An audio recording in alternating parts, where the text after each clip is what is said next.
Pressure!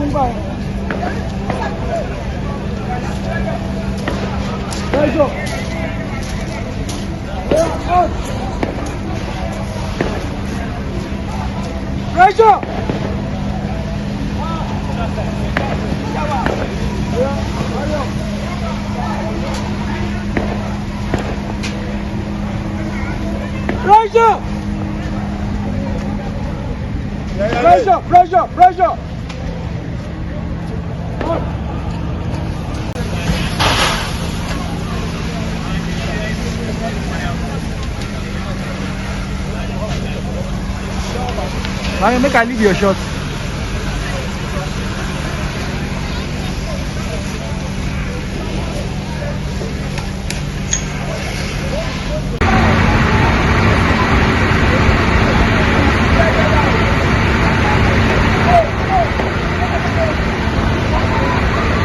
Fire outbreaks remain one of the most destructive and recurring emergencies across Nigeria, silently claiming lives and wiping out years of hard work within minutes. In 2025 alone, the scale and frequency of fire incidents have once again exposed how vulnerable homes, offices, markets, and public spaces remain across the country. Official records show that the Federal Fire Service responded to over 540 fire outbreaks nationwide in the first quarter of 2025. Rescuing more than 160 people and saving assets valued at over 319 billion. Despite these interventions, several incidents still ended in tragic loss of life. In Lagos State, fire and rescue teams attended to more than 900 fire-related incidents in the first half of the year. Among the most devastating was the fire outbreak at Afriland Towers on Broad Street, Lagos Island, where thick smoke from a basement fire forced several office workers to jump from upper floors in a desperate bid to escape. At least 10 lives were lost, with many others injured, underscoring the urgent need for improved fire safety measures and emergency preparedness, particularly in high-rise buildings. Another tragic reminder of the dangers posed by fire outbreaks occurred on December 24, 2025 at the Great Nigeria Insurance House on Mountain Street, Lagos Island. In that incident, 3 brothers traders at the nearby Balogun market lost their lives after becoming trapped inside the building when it caught fire. Reports indicate that the victims had attempted to salvage their goods as the fire spread, but a section of the building collapsed during the evacuation. Their deaths sent shockwaves through the trading community and reignited concerns over building safety, emergency response, and the risk traders take during fire emergencies. Across the country, from residential homes and office complexes to market and industrial facilities, investigations have shown that most fire outbreaks are caused by preventable factors. These include faulty electrical installations, overloaded wiring, careless handling of petrol, gas, and other flammable substances, unattended cooking, use of open flames, and poor adherence to safety standards. Experts warn that many of these incidents could be avoided through proper electrical maintenance, installation of fire detection and suppression systems, regular safety inspections, and public awareness campaigns. They also advise against the dangerous practice of re-entry burning buildings to retrieve goods, a factor that's contributed to multiple fatalities, including the GNI House tragedy. Today on Watch Your Back, we examine the common causes of fire outbreaks in Nigeria and, more importantly, the practical steps individuals, businesses, and communities can take to prevent them. Because while fire can strike without warning, preparedness, awareness, and responsible behavior can mean the difference between safety and disaster. Hello and welcome to the program. This is Watch Your Back on Third Eye Africa Television. Here on Watch Your Back, we emphasize personal safety and security. On this episode of the program, we'll be looking at fire safety and prevention, how to understand fire outbreaks in Nigeria. And to look into this is the Deputy Controller of Fire, Paul Abraham, is the National Public Relations Officer, Federal Fire Service. Thank you for joining me on the program, sir. It's my pleasure to be here, Margaret. It's so good to have you. I think this is the second time we're having Third Eye Africa Television. Thank you so much for gracing us with your presence. You're always welcome. Yes. So let's talk about the recent fire outbreak in Lagos, the Great Nigeria Insurance building that caught fire. I think it happened in December 2024, and Eve to Christmas, and 22-story building got burnt just like that. It burnt for like 7 days. That was so, I think it was the biggest event in Lagos at that time.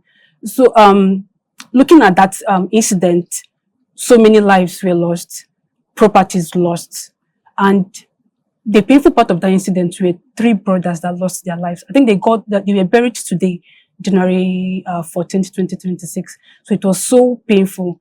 Looking at this incident and every other incident that happened in 2025 and maybe some part of 2026, what would you say really happened? And what can you say about the state of fire safety in Nigeria?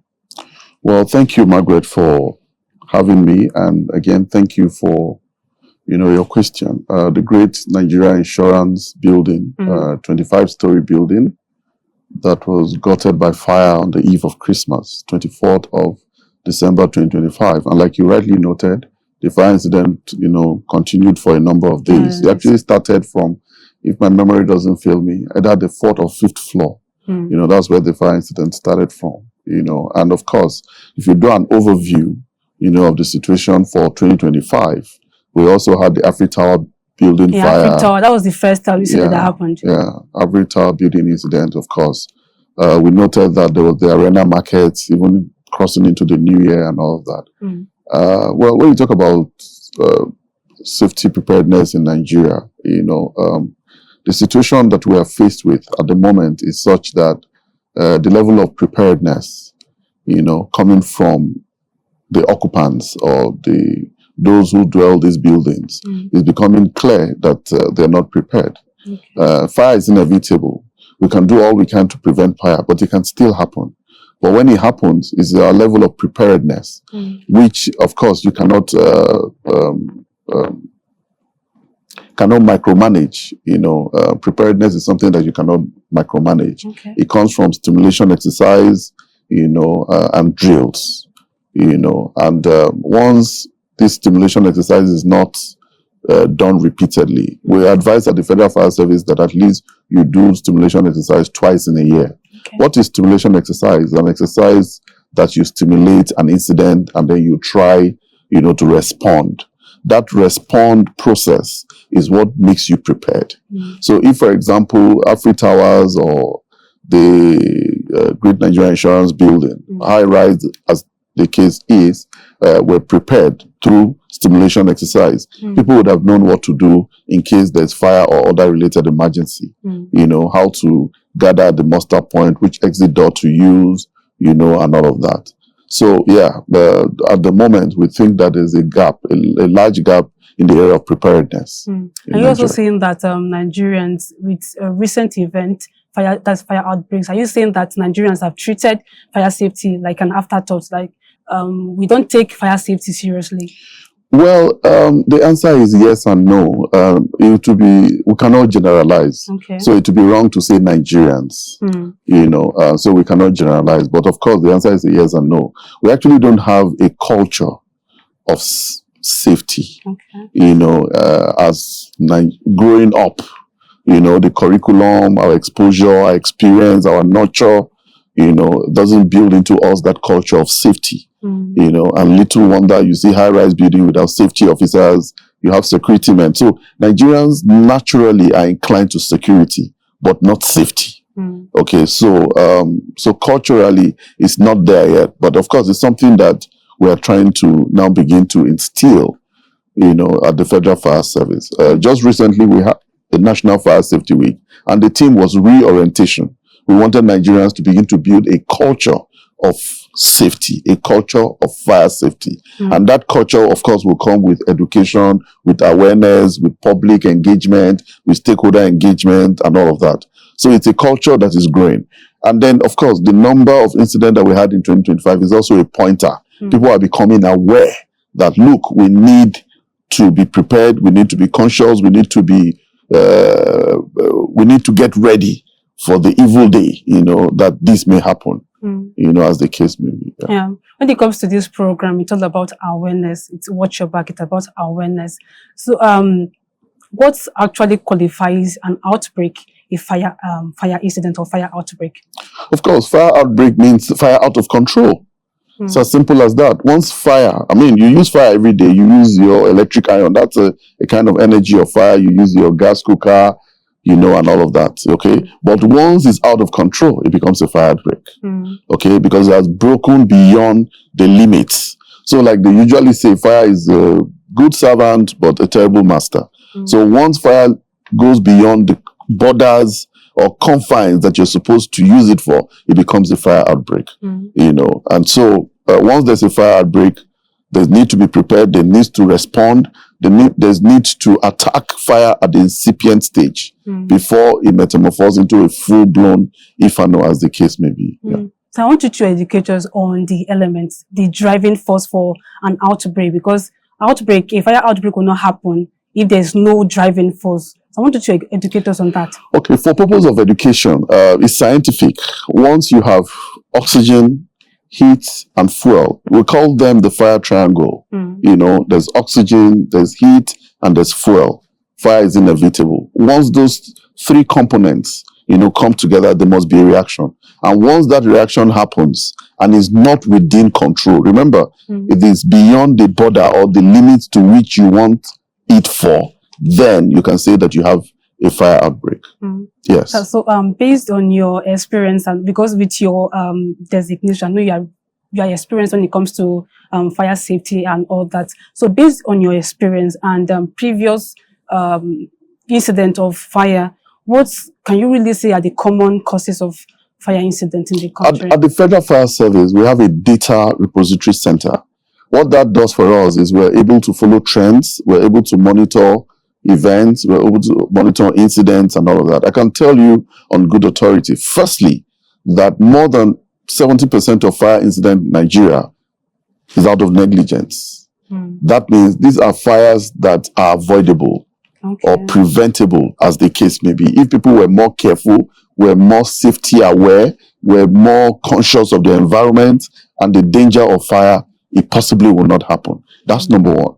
The next item on that list, for causes of fire is electric surge. More than 60% of fire we've had in this part of the world is also coming from electric surge. We have this fluctuation in energy, in power, and then people leave electrical appliances, unattended to or even on when not in use, and then the light, the source of energy is taken, there's blackout, and then is restored suddenly. And then sometimes the volume of voltage that comes at a given time is higher and over above, what the sockets and all of that can carry. So electric fire is the second number. The third is kitchen.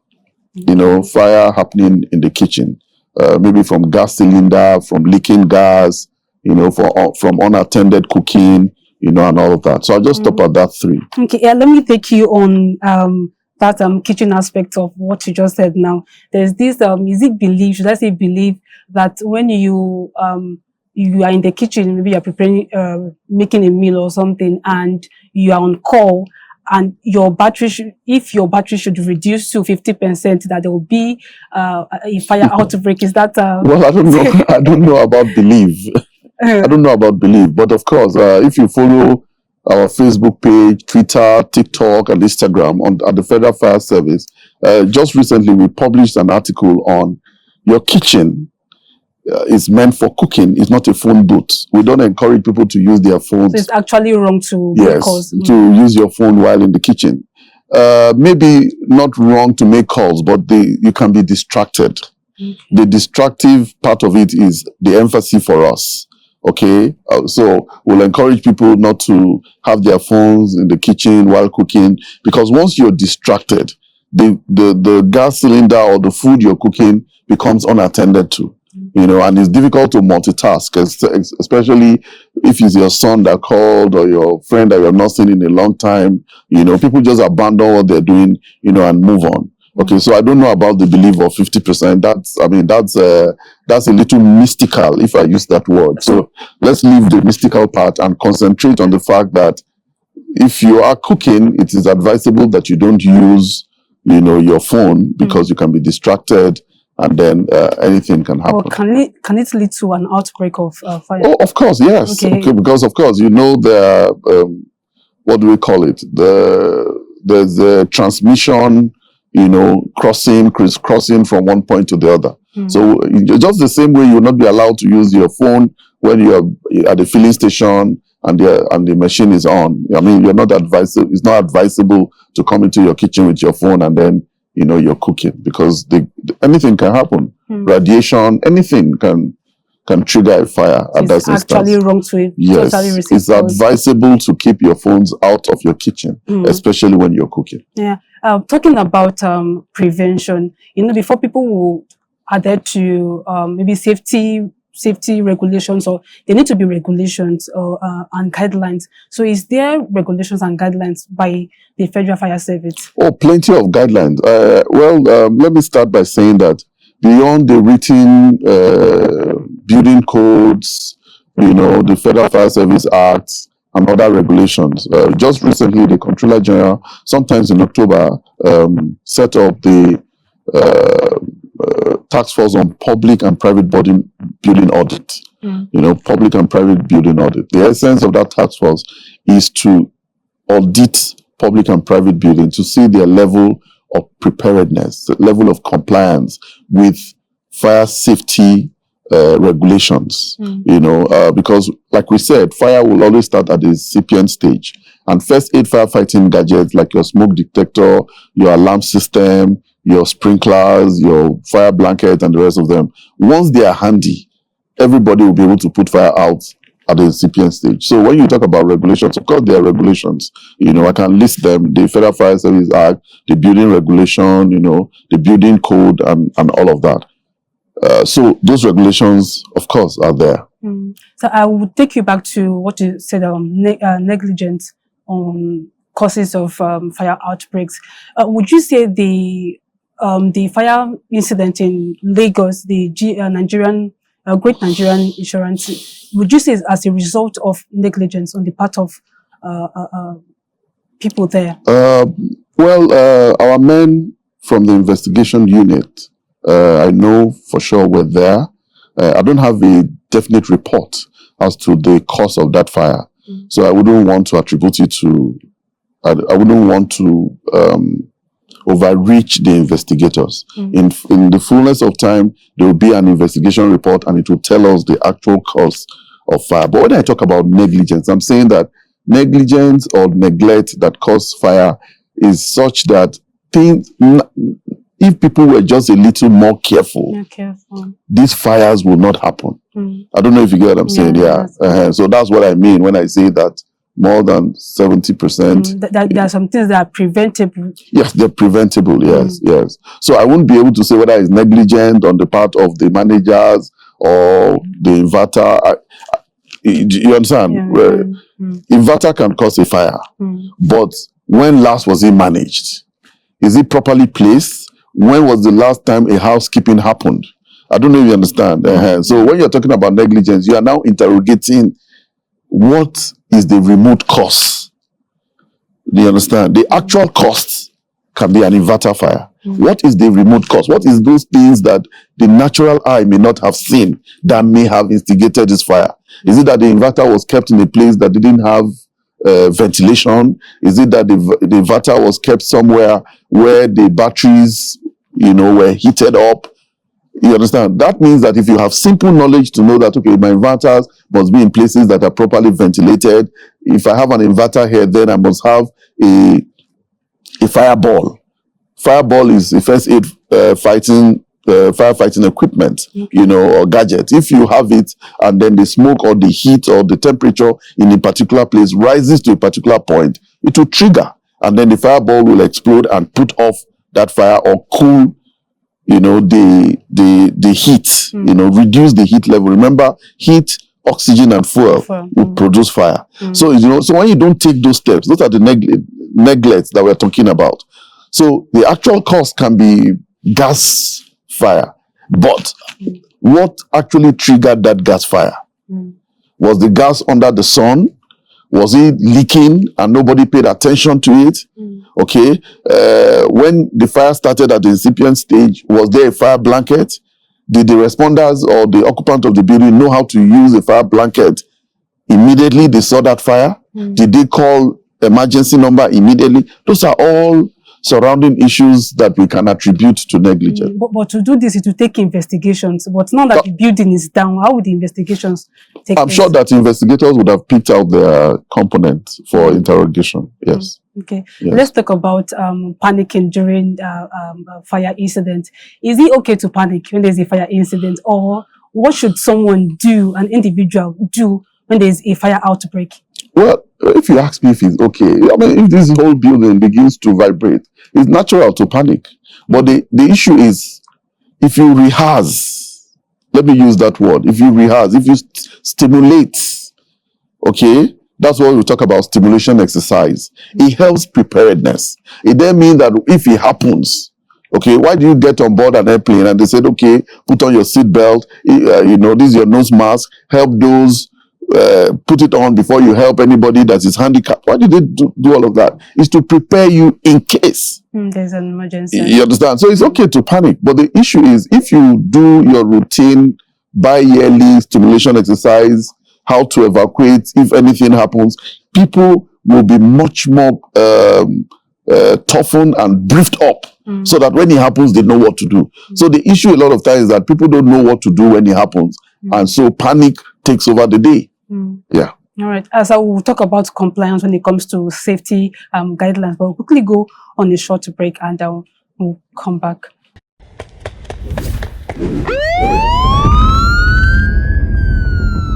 Each week, one program.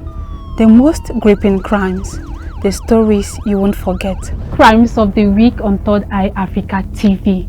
We give you stories as it was reported. Stories from the Nigerian police, NDLEA, NAPTIP, the EFCC, NAFDAC, and the ICPC. My name is Margaret Adewale. Watch Crimes of the Week only on Third Eye Africa TV every Sunday, 1 p.m. to 2 p.m. on Star Times Channel 146. Join us. I report.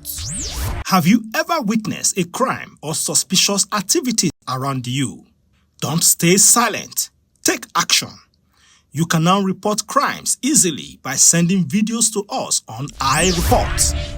Record a video and a brief narration of the incident with the location and send to 0701 372 8007 on WhatsApp only. Your action could help save a life or stop a crime in progress. Stay alert, stay safe, be the voice. Yeah, welcome back from that break. In the last few minutes, we've been talking about fire safety and prevention, understanding fire outbreaks in Nigeria. And we still have the Deputy Controller of Fire, Paul Abraham. He's the National Public Relations Officer, Federal Fire Service, in the studios with us. Thank you for joining us on the program, sir. So let's talk about compliance when it comes to fire safety. What has been the level of compliance so far when it comes to regulations? What has been the compliance? Has it been impressive? Has it been fair? Has it been poor? How can you rate the level of compliance so far? Okay, so when you talk about compliance, let me now speak as a member of the Task Force on Public and Private Building Audit. Like I said earlier, the Public and Private Building Audit was established, Task Force was inaugurated by the Controller General, Dr. Samuel Adeyemi Olumudi, to interrogate public and private buildings. We wanted to know their gaps, level of compliance, and then make recommendations. And this is a task force that is running across all 36 states of the Federation, including the FCT. And response so far, I would say that compliance have been impressive. I would say from good authority that compliance have been impressive. The people are aware. Those that are aware are making effort. Those that are not aware, when we contact them, the reception has been very warm, and there's a willingness, to protect lives and property from fire and other related emergencies. So I would say that the level of compliance, to a large extent, is very impressive. You mentioned business. Is it the same for homes? Yes, like I said, it's a task force on public and private building. So it's both at home and then at work, and business enterprises, hubs, and all of that. So I would say that level of compliance is impressive. Yes. So sir, let's talk about the recent happening in Calabar, the 5 firefighters that were attacked in Calabar. How has the Federal Fire Service been able to handle resistance when it comes to attacks from from communities they go to? Okay, thank you. It's very saddening, for us at the Federal Fire Service, and I think fire service as a family worldwide. When you attack firefighters, firefighters are not the enemy. The fire is, or the uncontrolled. I saw something on that. Yes, the fire, the uncontrolled or fire outbreak is the enemy, not firefighters. And firefighters are human beings like me and you. They left their house in the morning with leaving their wives and children behind, and then taking and accepting the clarion call to go and protect lives and property from fire and other related emergency. So it's very sad when firemen turn out and then you attack them, especially for any reason. It's unlawful, it's criminal to attack firefighters or to attack anybody for that matter. I know that not too long ago, somebody was arrested and prosecuted in Oyo State for attacking firefighters. And those who have done the same in Calabar, by God's grace, they will not go unpunished. We're looking for them. We're going to get them. And when we get them, they will face the full wrath of the law. This is for them to know and for others to serve as deterrent, to others, so that you don't go about attacking firefighters. We have a partnership with the Nigerian Security and Civil Defense. Part of that is when we preempt a mob attack or we preempt the place to be full of hoodlums, they give us some kind of cover before we can go and fight that fire. In Nigeria, firefighters don't carry arms. So we're actually very vulnerable. But, so they're supposed to give us that level of cover. The incident in Calabar is worrisome because you saw them coming into a very narrow street, and so I can imagine where they are coming from and all the effort they make to get to the fire scene, and then you begin to attack them. So it's a very bad situation. We don't want that to continue. And so let me use this opportunity to warn Nigerians, please don't attack firefighters. If you do and you're caught, you face the full wrath of the law. All right, sir. I'm talking about effectiveness when it comes to emergency response. Has the Federal Fire Service been effective so far in responding to emergency? I will say yes. AfriTower, for example, is a very good example. The President and Commander-in-Chief of the Armed Forces, President Bola Ahmed Tinubu, gave commendation to the Federal Fire Service and other respondents because of how swift we were able to move into the Afriland fire incident. And of course, we have pockets of that here and there. Within Abuja, for example, it's especially within the metropolis, in less than 5 minutes, we were in Federal Inland Revenue, when the fire happened in December. The same thing to River Plate, just across the road, on the eve of New Year. Controller General had a virtual meeting with the zonal controllers. By the way, we have 18 zonal commands across the country and 36 plus FCT state commands. Gave a marching order to all operational men, no leave, no holidays, and that turned out to be critical because just after midnight, they had to turn out to River Plate to put out a fire, So response has been good. It can be better, especially in rural areas, because response time is tied to availability of fire station. If the fire station is 20 minutes away, you take them, after they get the call, you take them 20 minutes to get to the scene of incident. But of course, again, if the fire station is closed and you call on time, they will turn out on time. Yeah, I was going to say, if the Federal Fire Service is effective, why do we still have them getting attacked by people in some places? As to attack, it has various connotations. A lot of times, not that the guys that, it's firemen, they came late, they came without this, they came without, and they attacked them. But that can be an actual cause, but there's a remote cause. Sometimes they do this to prevent firefighters from going to put off the fire. Remember that some fire are arson. People decide to touch markets, touch public buildings, touch electronic shops so that they can loot. So if you come to put out the fire, you're coming to spoil business for them. So they want to stop you from putting off the fire so that they can go into that fire and steal as much as they can. So I don't think attacking firefighters under the guise that they are not effective is a genuine call. No, it's not. I think that we have been responsive enough in response, especially where fire stations are within the requisite radius, and then you call us on time. We're not magicians. There's no way we can know that there's fire in the building without a call, either a phone call or a running call, which means somebody runs into the station to say, oh, there's fire in that building, as the case may be. As there's no operation without challenges. What has been the challenges so far for the Federal Fire Service? Oh, okay. Challenges for us is that we don't have enough funding. We wish that government will fund us some more. We also don't have enough fire stations. Controller General Dr. Samuel Adeyemi Olumudi is making efforts because he's beginning to call in the private sector, into the area because, like I said, response time is tied to proximity to fire stations, even when the call is on time. So Controller General is making efforts, is beginning to invite private sector players to come into the industry so that together, we can jointly have a fire service that we all can be proud of. If you leave it to government alone, government may not be able to establish fire station in every street, in every district, in every ward, in every, senatorial district, as the case may be. But as other private individuals, senators, governors, local governments come into it, then I'm sure that we'll have enough fire stations to reduce or help our response time. So that's an area of challenge. Manpower, we still don't have enough manpower.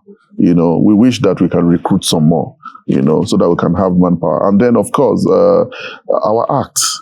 We have a 1963 Federal Fire Service Act 1963. There's been a lot of back and forth trying to repeal and, have a new, law, that governs, fire safety in Nigeria. If the National Assembly will fast track that process so that we can have, the Fire and Rescue Act. That's what it's going to be called. It's proposed to now be Fire and Rescue Act. That will also, help our operations. So those and many more are some of the challenges we face. All right. Lastly, sir, before you go, you agreed with me that major fire outbreaks happen in the home. So can you educate us more on how to prevent this? Oh, simply to prevent fire outbreaks at home, it starts with, if you ask me, simple housekeeping. Just keep things in the appropriate places. Don't put your gas cylinder in the kitchen. Keep it outside. Don't keep it under the sun. Make sure that where it is, it has some shade and, and it's cool. When appliances are not in use, put them out. When you're not using your air condition, don't allow it to keep pumping. Now because of there's a lot of electric fire, true fire surge, power surge and all that, any appliance not in use, put it out. Don't use some standard wirings and don't use unprofessional electricians to wire your house, and many more. And of course, have your first aid fire gadgets around, your extinguishers, your fire blanket, your fireballs, your fire alarm or smoke detectors, just to ensure that if things go wrong, you can respond. And then, of course, have handy the number of the Federal Fire Service in case there's fire or any other related emergency. Number in case of an emergency. Yes, okay. We have, there's a national emergency number, and then we have the national control room number 080-3200-3557. Yeah, that's the control room number. With that number, we can turn out the nearest fire station across Nigeria. All right. So last words before you go on the program for our viewers. Your last words. Don't attack firefighters. When you do that, you call the integrity of our work to question. We're not happy about it. We're human beings like you and I. We didn't set the fire. We came to intervene. Please don't attack firefighters. Support them. All right, sir. Thank you so much for coming on the program. It's so good to have you join us. It's my pleasure, Margaret, to be here. And to you, our viewers, you've been watching the National Public Relations Officer, Federal Fire Service, Paul Abraham. He has been educating us on how to stay safe when it comes to fire safety and prevention. That is all we have for you on to this episode of the program. Do well to join us for another interesting package of the program. My name is Margaret Ogunmesin. Keep watching Third Eye Africa Television.